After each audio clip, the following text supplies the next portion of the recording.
Welcome. You're listening to the Renegade River Show. My name is Mike Hewitt, and I've got a handful of notes I want to go over today. And the first one is I've made a discovery, and let's call it a slow motion epiphany. We'll even find it. Let me define it this way: it's a realization that took me almost 2 years for it to come into complete focus so that I could understand what I was looking at. But let me tell you a little bit about it. First, the quaint old-fashioned American community our great-grandparents loved still exists. Yes, that's right. Neighborhoods where people do their shopping while enjoying a genuine sense of community belonging, visiting with friends and neighbors, it's still a reality just waiting for people to rediscover it. That's the truth of it, and I've discovered that. And let me kind of define it a little bit more for you. You won't find it in the big box stores. You won't find it in the malls. The kind of bonds that I'm talking about are built inside the doors of almost all your local shops. The local meat shop, the neighborhood grocery, your barber shop, the local florist, all of the local things, the local businesses that are actually run by your friends and neighbors, frankly. And I got to tell you how I come to realize this, and I'm not trying to make a plug for Renegade River, so please don't think that's the case. But operating Renegade River, what I found is the people that come and go over the course of the last year and a half to 2 years, they've become friends. And now what you see when you walk in is you see a group of people. Usually there's 2 or 3 or 4 people standing around drinking a cup of coffee, and there are other local business people. Some of them, my shop is in Spring Lake. Some of my very good customers actually work down in Holland or up here in Muskegon. And so they're on their drives to or from work, and they're stopping in, and they're visiting. And I gotta tell you, it took me a long time to see what it is that I'm dealing with. But what it is, it's the old-fashioned community. They're talking about, I was just up to Frank's Meat Market, or I was just doing this and just doing that, and are running into each other. Hey, how have you been? It's the kind of camaraderie that comes from a small town community. Now, listen, it doesn't have to be a small town to have that small town community. It's the concept of a neighborhood. What does a neighborhood community mean? And it doesn't mean. And by the way, I'm not taking a shot at big box stores either. I'm just telling you what I've come to find.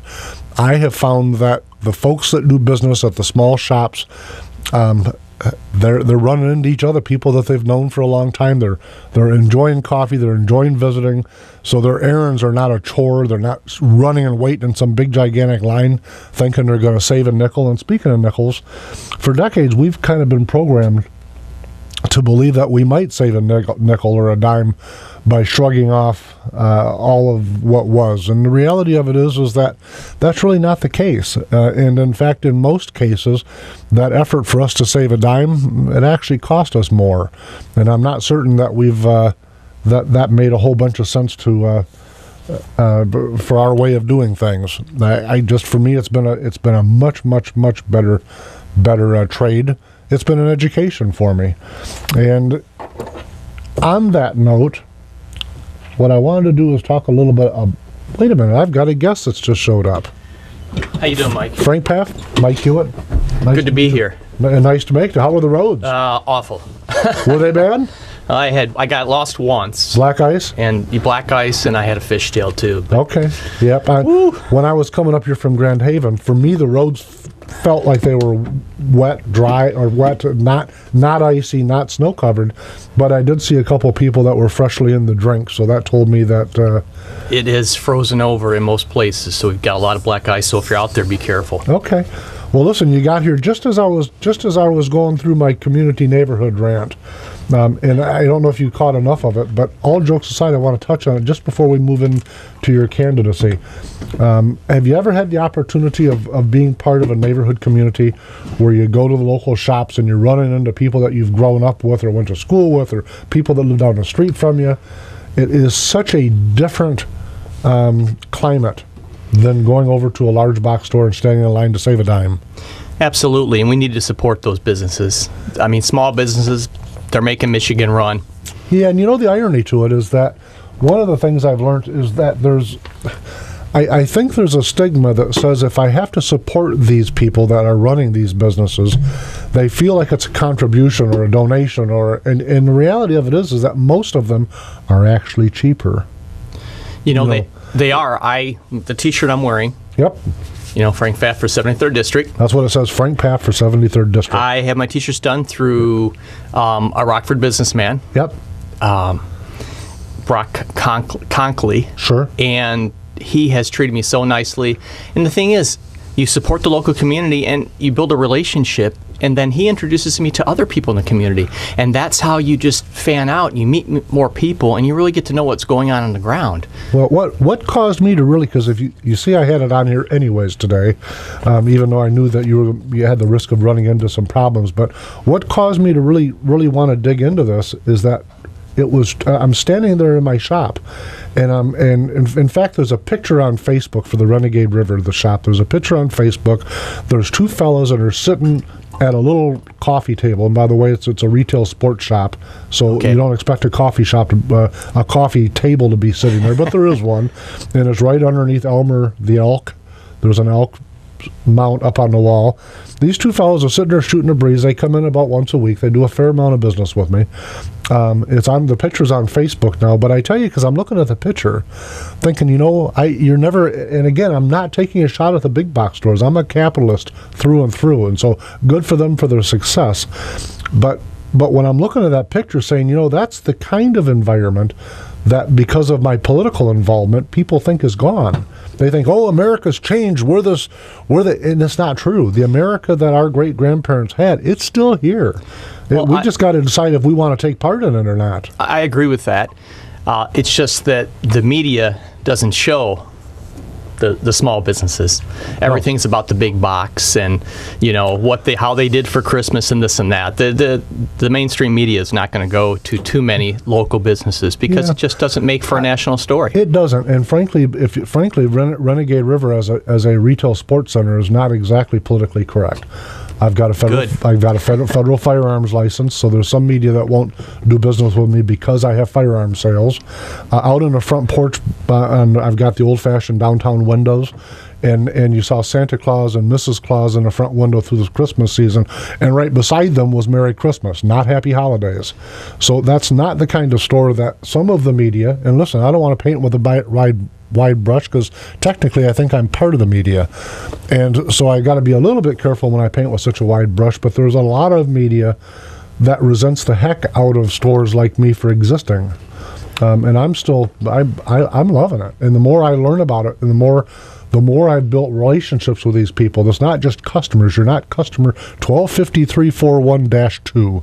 Your name is Frank, and you have a relationship. That's the community. Nobody wants to be a number. No. And I did my T-shirts to this guy, and then I found out that he runs a sports network, and he broadcasts all the basketball games, college and high school, for Western Michigan. Sure. I would have never known that if I wouldn't have sat down with that guy, got to know him, got the T-shirts the T-shirts weren't even finished, so I sat in his business and we talked and we got to know each other.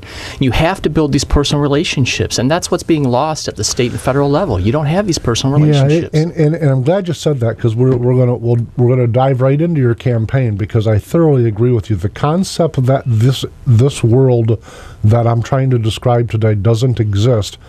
That's really, it's easy to point blame at the media, but the reality of it is that our political culture doesn't think it exists anymore either, and it does exist. It's true. It's it's really what's operating America, is the culture that I'm describing. It's not. And I'm not taking a shot at GM or Chrysler or any of those guys, but it's not those guys. It's the local lady that owns the flower shop. It's the fellow that owns the company that made your T-shirt, that does sports broadcasting of your kids, your families, athletic endeavors. Small businesses count for about 75-80% of the business. So, tell me about your campaign. First off, can I tell you a little bit about me? Yeah, please do. I'm from a small town in Michigan. Okay. I grew up in the 70s, and my parents taught me the value of hard work at a really young age. We heated our house with wood growing up. My dad still heats that house with wood. My dad and I cut wood down all year round. That's hard work. In high school, I wanted some extra money to do things. I worked in tomato fields. So I was taught very early the value of hard work. Wait a minute now. You burned with wood. We Doesn't did. the EPA frown on you? I did also, by the way. I just want to make that disclosure. My old man and I used to have a Farmall H with a big buzzsaw attachment on the front, so we'd get some cords of wood and just plow through it in the summer, preparing for winter. But I'm certain the EPA would want me to pay some kind of permit, license, go kiss because of the somebody's carbon footprint you're making, right? Oh, think of it. I'd have to plant like 5,000 trees to make up for one. Well, scientists are now saying that we're in a cold snap. Speaking of the 70s, it's the coming ice age. There you go. Tell me more about you. Well, yeah, I mean, so I value hard work. 12 days out of high school, I was in the U.S. Army. I was fortunate enough to serve under Ronald Reagan, one of the best presidents, certainly in the last century. In fact, he was the first president I was old enough to vote for, which is, I wear it as a badge of honor. I took my GI Bill, and I was the first one in my family to get a college degree. And I wish I wouldn't have got it in theater. That was kind of useless. But you kids, have a degree in theater? I have a degree in theater. Okay. Maybe a great political background. Maybe. I'm sorry. But kids, I recommend that you get other degrees. Yeah. I was the first one in my family to get a degree. And for the last 24 years, though, I've been in the business field. Okay. How old are you, can I ask? I'll be 49 this month. Okay. So, yeah. And I'm turning 53 this month. But I was just talking before you got here, before we went on the air, I still feel 20 inside. So sometimes I do, to my embarrassment as well. But I got to tell you what grabbed you, because you're in the 73rd District, which is a little bit of ways from Muskegon, as no doubt your drive-in taught you. Yes. But one of the things that grabbed my attention of your campaign, quite candidly, on my cheat sheet notes here, I've got Dave Agema, Peter Konieczny, and David Wells. Dave Agema, for those that don't know, first off, he's been on the show, I think 3 or 4 times. Was a state representative in the 74th District, I think. And he also currently is the Michigan's Republican committeeman to the RNC. And a little bit slight disclosure, I started to run in 2010, and because of health I had to withdraw from my candidacy. But during my slight run, Dave Agema endorsed me, and I've endorsed him on past races. I tell you that as I guess a compliment, first off, because I like Dave Agema a lot. You don't always agree with him, but the thing I like about him is when he says something, he doesn't retreat from it. He doesn't say, golly, now I've changed my position because somebody told me they didn't like what I said. Dave Agema is not a politician. No, he's really not. He is a public servant, Yep. And he's a patriot. And he fought alone for most of the time when he was in the House in Lansing. Most of the time he was on his own, but he wouldn't vote for unconstitutional items. He wouldn't vote for tax increases. And he voted his conscience. And that's the difference. And that's why I'm running. I'm running as a public servant. Our founding fathers were public servants. They did great things for this country. But when they got done, they went back to their families, their businesses, their farms. They left us alone. We don't have that today. Over the last 200 years, it's almost all politicians.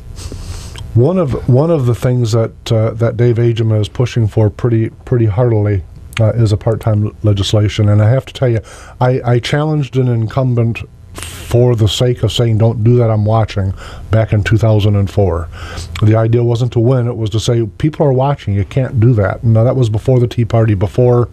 So at the time I was, who is that radical that's doing that? You're outside the party confines. Get back on the reservation. That's a good thing to be.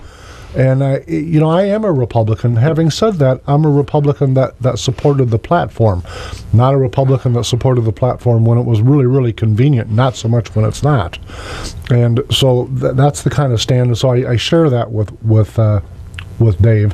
When he went to endorse me, and now he had known me for a few years, so I said, Dave, I'm going to run, and I'd like to get your endorsement. Now, this was I was at the time I was momentarily insulted till I pondered on it for a moment. But his immediate reaction, well, then we need to sit down and talk. And I thought, well, Dave, you've known me for years. What do we need to talk about? And that's not how Dave operates. Absolutely. So we sat down, and he threw some situations at me. He says, okay, so a vote's coming, and Blue Cross and Blue Shield, it says they're going to max out on your contribution if you vote this way. What do you do? I said, David, depends on what it is where's my heart at? Where's my conviction? What about a poll? What about a poll? I told you this is my conviction. So Dave went on to endorse me, but that's the kind of guy he is. His endorsements are valuable, and that's what caused me to say, please drive over here from a long ways away. Well, I don't want to be endorsed by everyone. I've been endorsed by Dave Achema. I've spent hours and hours going through his grilling, so to speak. But when you spend hours and hours and hours with somebody, you can't hide who you are. He's a very good judge of character. He most certainly is. And listen, a couple other names that are on the list, and we'll probably have to get into some of the nuts and bolts of them and how it relates to your candidacy when we come back. But you've got Peter Konieczny on here. First off, it took me several shots to try to pronounce his name correct in the beginning, and now I can say it as if it were Smith or Watson. But you're not alone. Oh yeah, but listen, Pete's also been on the show a couple times, and so is his wife. And when we come back, I want to talk about his wife's time on this show, because I want to get your take on it as a candidate. Folks, we'll be right back.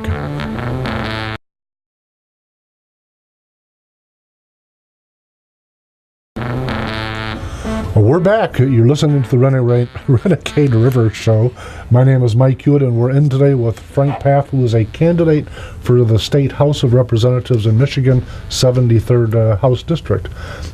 Frank, before we went to break, I brought up Pete Konieczny's name, and I want to talk just really briefly about him, just as to how it relates to your candidacy, frankly, and then I want to have you kind of delve into what you're doing a little bit more.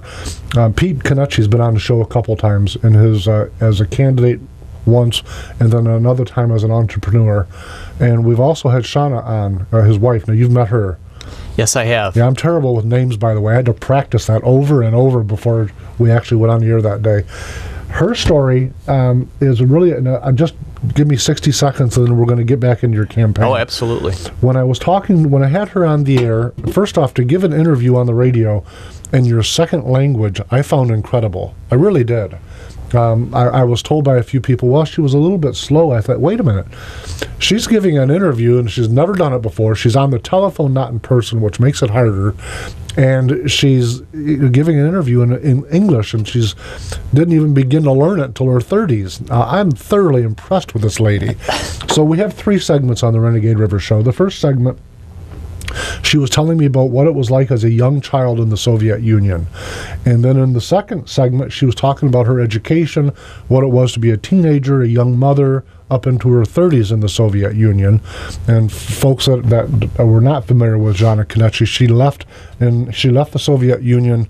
Actually, she left Russia in 1992, which was the year after the Soviet Union fell. And there's a personal note on here I just can't stop myself from adding. It has nothing to do with her. But, the Soviets went out of their way to pound Christianity into a hole in their entire existence. And so I take personal great delight in the fact that the last time their flag of the Soviet Union flew over the Kremlin was on Christmas Day in 1991. What a coincidence. I just love that. I didn't know that. Yeah, it's the epitome of poetic justice. At any rate, I had Zhanna, so we got into the third segment of the show, and I wanted to get her insight about what she's seeing in America and the changes from her time forward from 1992 till now. That would be interesting. And she said, but that's what I've been telling you. I got to tell you, folks, it sent a shiver up my spine. You got to pay attention now. This lady's from the Soviet Union. She spent 40 minutes telling me about life in the Soviet Union and said that's the changes she's seeing in America. Now, if that isn't a powerful statement. Well, she has firsthand perspective, so you've got to take to heed what she says. Yeah, now, truly, you got to pay attention. This lady wrote a book in English. She's a Russian native. I consider myself average intelligence. I sure don't want to be trying to write, and I'm a novelist, but I have a tough time in my own language to write. I know Das Badanya, and that's about it. I got 9, and that's German, so that's the end of me. Yeah. Tell me a little bit, while you talked about your theater. By the way, she had a ballistics missile education. Wow. So ballistics technology, but you got theater. I've been in the business. I've been in the retail business world for the last 25 years. Okay. So I have a good idea what business people need and want. Look, They want less regulation. They want less taxes. They just want to be able to use the free market system, how it was set up. And that's why I'm running as a public servant and not a politician. What do you say to the people that either don't have a job, or they work for GM, or they work for some large corporation, and they could give a rat's butt about small business America? What do you say to those folks? Well, they're selling themselves short. Like I said, 80% of businesses are small businesses. They are the engines that drive not just our state, but every state. Right. Without them, we're going to fail. But a lot of businesses in Michigan, they don't want to risk any more capital because you have to look at your odds. If someone's starting out and they want to start a new business and they see that they've got such regulation, such taxes, and the odds are so far against them, are they going to risk their capital? No, they're not going to risk their capital. So that's why we're not getting new businesses started, and that's why the businesses that are already there, are not investing more money. There's millions and millions of dollars on the sidelines. Yeah, there are folks that would say those people that are not investing are just selfish. I've heard them, and they say it very with much vitriol in their voices, and usually the foul language is included. I have a belief that whosever area, if I'm a specialist in retail business, you might want to listen to what I have to say. If there's a specialist in business, if there's somebody who's running a business, or if there's somebody who's a doctor, if you're going to go to the doctor and get advice from him and then ignore the advice, he knows it's his area. I always trust the people that it's their area. You have to trust the small and large business people. They're the ones working 10, 12-hour days. They're the one risking their capital. They have hands-on experience. So who am I going to listen to? You got to listen to them. They're doing it. Right. Absolutely. Let's run through some issues, can we? Absolutely. Just for fun? Absolutely. Where would you have been if asked to vote for Common Core? Well, of course, I'm totally against Common Core for a number of reasons. First, the federal government, there's nowhere in the Constitution that education is mentioned that the federal government has any right to education. Right. Should not be a Department of Education at the federal level. It's completely unconstitutional. My wife has been a teacher for 25 years. I have first-hand knowledge, and I have a teaching certificate. I've as substitute taught for 8 years. I have hands-on experience. I have my wife's experience. The local level is the best way to run schools. Where are you? Well, first let me back into it a little bit differently. You're familiar with the proposal that Representative Price put forward for the reader flunk law, the third grade reader flunk law? Absolutely, that if you don't meet a certain standard, you're going to be held back. Right. What's your opinion of that? Was that something you would have supported or no? That's a tough issue, but I wouldn't have supported it. Yeah, for me, I've got the benefit of being 53. All my daughters are grown and they're successful in their own right, so I don't have to challenge myself with how I would have done it, except for to say, and it kind of dovetails with what you were saying, that these decisions are local level decisions. So if I have a third grader that's challenged, I think two things. First off, to write something in stone about people that youth, because I know from my own life's experience that there were some points in my life where I couldn't get something, and then all of a sudden, miraculously, it's like a switch went off, and suddenly that particular item, whether it was algebra or whatever, suddenly made a lot of sense, and I got it. So I think that the bottom line for me is that that's a decision that, first off, I agree with her that third graders ought to be able to read, but I think the decision about whether that's a flunking measure should be made between the teacher and the parent. Look, really the key to education is the parent, the student, and the teacher. That's the triangle. Those are the three that are most important. They need to make the decisions, not the state, not the federal government. The federal government has control of not just education, but energy and so many things that they shouldn't be involved in. There's nobody knows better than the teacher, the parent, and the student on the ground what's best. It's kind of funny because if you watch an old 40s, 50s, 60s movie, you'll see the school board meetings jam-packed with people, and of course now if you go to a school board meeting, there's three people there with the three kids that are always perpetually in trouble, and the parents are attacking the teacher of the school board. And so I think, wait a minute, is this this lack of engagement by parents and by citizens in general, is this a reaction to something, or do we not care? And my attitude is that it's a reaction to the fact that the decisions are not being made on that level anyway. Look, if the federal and state government are going to hand you everything and take care of everything, what is your motivation to get involved? Absolutely. You're not going to get involved. Absolutely. Look, the schools have become a social project. It's supposed to be about teaching math and teaching English, and now it's become, we're going to teach marriage and family, and we're going to give you all your free meals, your free breakfast, your free. The parents don't have to have any responsibility. And, when you're given something and you don't have to work for it, human nature, you're not going to. Absolutely. And the federal government and state government is causing that detachment with the parents. It's at parental involvement with schools is at an all-time low. I remember when I have got 4 daughters. I have 3, and I have a son. Yeah, well, people say, you have 4 daughters? And like I said, that's where my hair went. And God bless you. I know. I have 4 females in the house right now, including my wife, and there's one day that goes by that there aren't tears between the 4 of them. So if anyone out there is a believer, please pray for me. Yeah, I most certainly am, and I will. I have that life's experience.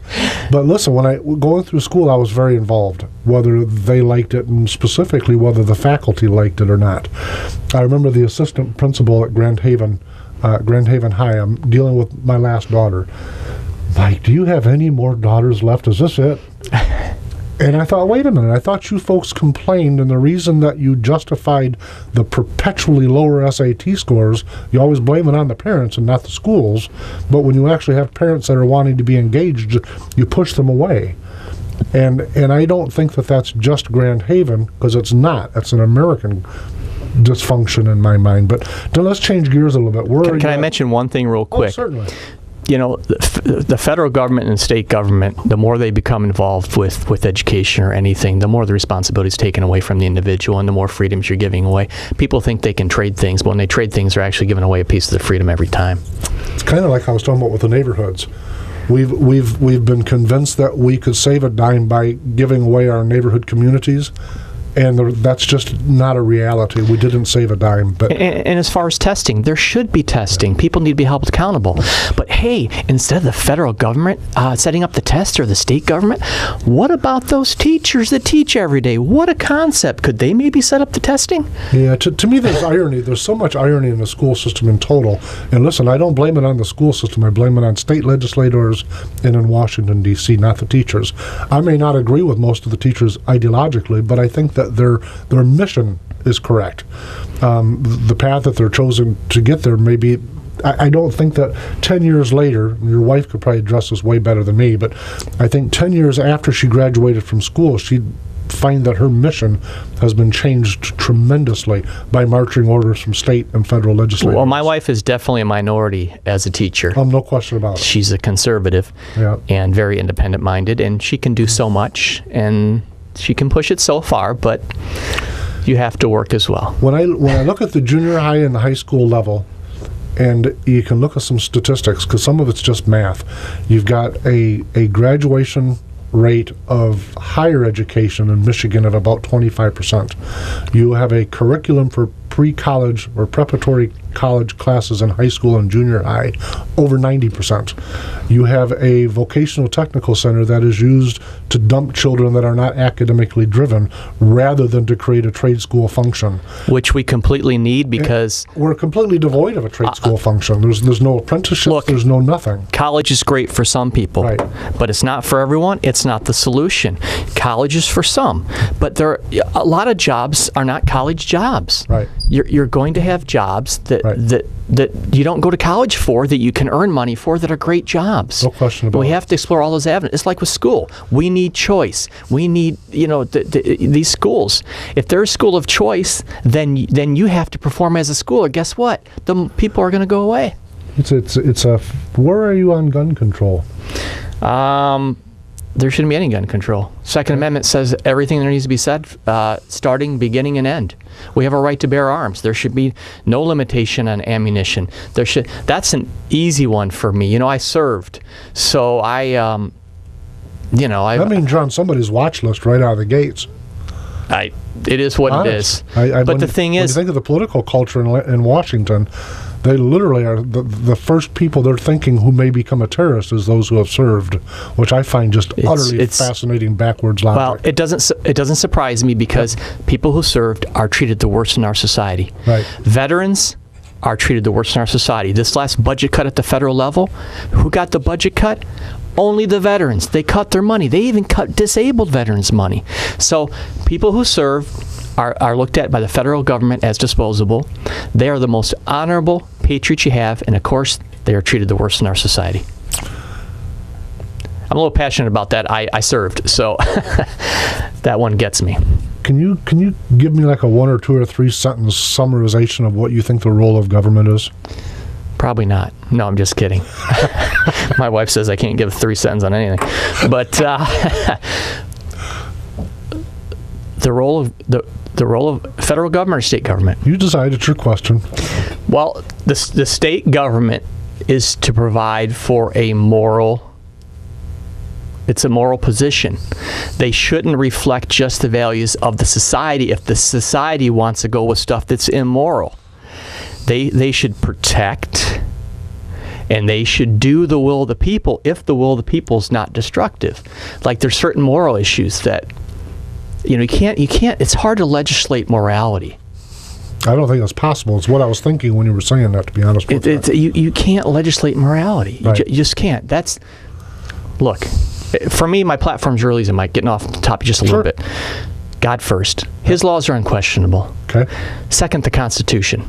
And the more our country falls away from God, and the more our country and state falls away from the Constitution, the worse off we've become. And it will continue. That's why we need to get public servants in office and not politicians. Because, I've partnered with Tom Hooker, who's in the House right now, the 77th District. He is a great Christian man, but he's being pushed to the side and ostracized because he votes his morality. He votes his conscience. And that's what you're supposed to do as a public servant. When you take a person like Amanda Price, let me use her as again just because I know her voting record pretty well. I don't know her. It could be George Smith. It doesn't matter because here's the point that I'm trying to make is that, and we're going to have to go to a break in just a second, but the point I'm trying to make is if you look at the Republican Party in the state of Michigan on a state level, okay, is why I asked the question of what the role of government is. Take the Medicaid, O. Snyder, as I affectionately call him, O. Snyder's Medicaid explosion. Yeah, what a disaster. It is a really big disaster, but when I look at all of the states, I think there are 30 Republican governors. Of those, there are only 3 that had their own party with control of the complete state legislature. Okay, North Dakota, and I think it was Florida and Michigan, where they had complete control. And the ones that I'm talking about, the ones that voted in favor of the explosion. Okay, so that narrowed it down to 3. No, it was Ohio was the other one, because Ohio, that guy down there bystepped or went around his own state legislature, which was controlled by his own political party. Did he do like a executive order or something? No. I know, but I'm just thinking of Obama. Absolutely, but it was right. It's just a way to get around the Constitution. Listen, we're going to have to come up and beat on Republicans after the break, so we'll be right back.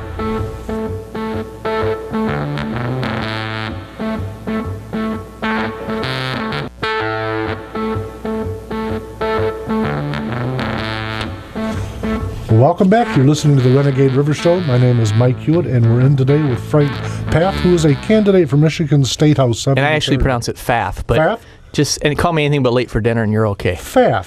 The P's, I make it silent. So before the show started, before you got here, I was joking with Oscar. I said P and F, they don't go together. Yeah, so I do a silent thing on the P. Why wouldn't you not do a silent thing on the F? What, do you got a thing against Fs or what? F? That's too close to another word that my opponents might call me, so I don't want to. That's too close. It is. I don't want to. F and something else is too close together. I don't go there. It's Frank Pfaff. Is that what you're saying? That's what I've always used. My dad. What's your name? My dad says Pfaff. I say Pfaff. Your dad says like I said. My dad says Pfaff. I say Pfaff. Look, your dad's a good guy. I like him already. Look at me. I have 4 F's between my first and last name. Yeah. I think a bunch of inebriated German guys back in the old country got together and just said, "Add another F." You know what? As long as you listen to what I have to say a little bit, and if you can believe and connect with my my Christian values, you can call me whatever you want. It's good. You've got an open primary. Absolutely. How many people do you think will be in that race? Normally in the 73rd district, there's about 8 to 10 people. Okay, so it's like a sock race. It's great. It's the process. That's great. The more the merrier. How does your constituency, the electorate in the 73rd, and I asked this having been in the 89th. In fact, I actually ran in 2006, lost. Arlen Meekoff won. There were 8 Republicans and a Democrat. Democrat obviously won his nomination. But it seems like the constituency, the electorate, had a tough time. All of us basically agreed on most of the issues in terms of issue by issue. Now, character and those things could be certainly, but the electorate's not necessarily that dialed in. So what are you going to do to make sure your electorate knows who Frank Pfaff is? Well, the first thing is issues are very important. Yep. But I'm running as a public servant. Like I said, our founding fathers are public servants. We don't have public servants in office today, hardly any. So I want to return public service office. You can say, I want to keep your taxes low, Mike. I want to take care of, Common Core and fight that. And of course, there's all issues that I want to do. But if you don't have the right person in office, you're not going to be able to do that. So before the issues, you have to get a public servant in office that will, like Dave Agema and Tom Hooker, that will vote their conscience, or you are not going to solve these issues if you have the wrong person in office. And we have about 85%, 90% of the wrong people in office. You know what's funny about this? Let me give the folks listening an example. You mentioned Tom Hooker a couple times. Tom's a very nice man, and he's an honest fella. He's one of those people, if you don't need a piece of paper. If he tells you, it's done. He's going to keep his word. It's just the way it is. Now, the majority of the Republicans in the state house voted against O. Snyder's Medicaid explosion. And yet, of course, the explosion passed because 39% of the state house Republicans joined with the Democrats and with O. Snyder and passed it. But where I'm going with the story is that the majority of Republicans that voted against it have been ostracized and pushed to the sidelines. I said, wait a minute now. 61% of the Republican electorate of the sitting state representatives are being pushed to the side by people like O. Snyder and the Speaker. Well, here's what they were in the majority, and they were in line with what they had campaigned on and what the Republican Party platform calls for. 2 things on that, Mike.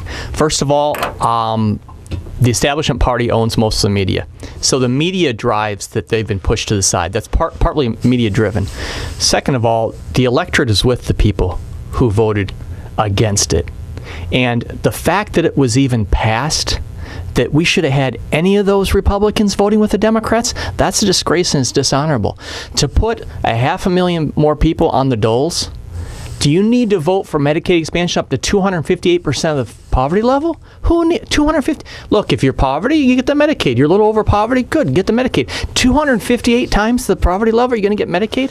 It's not right. The safety nets should be limited, and they should make you have to struggle. So you want to get work and go back to work. Safety nets are too long, and they're too much money, because what happens, statistics say that when do people get off of unemployment? When it's over. Last 2 weeks. Yeah. That's what you're looking for a job. And, when somebody gets more money for food stamps than I get to spend working to feed my family, what's your initiative to struggle and to work for it and get back in the force? It's totally counterproductive. Was that Ben Franklin that said, I'm for helping people that are poor, but not for making them easy in poverty? Yeah, and provide opportunities. Abraham Lincoln said the same thing. You cannot lift the poor by destroying the rich. Yeah. It's an incredible thing.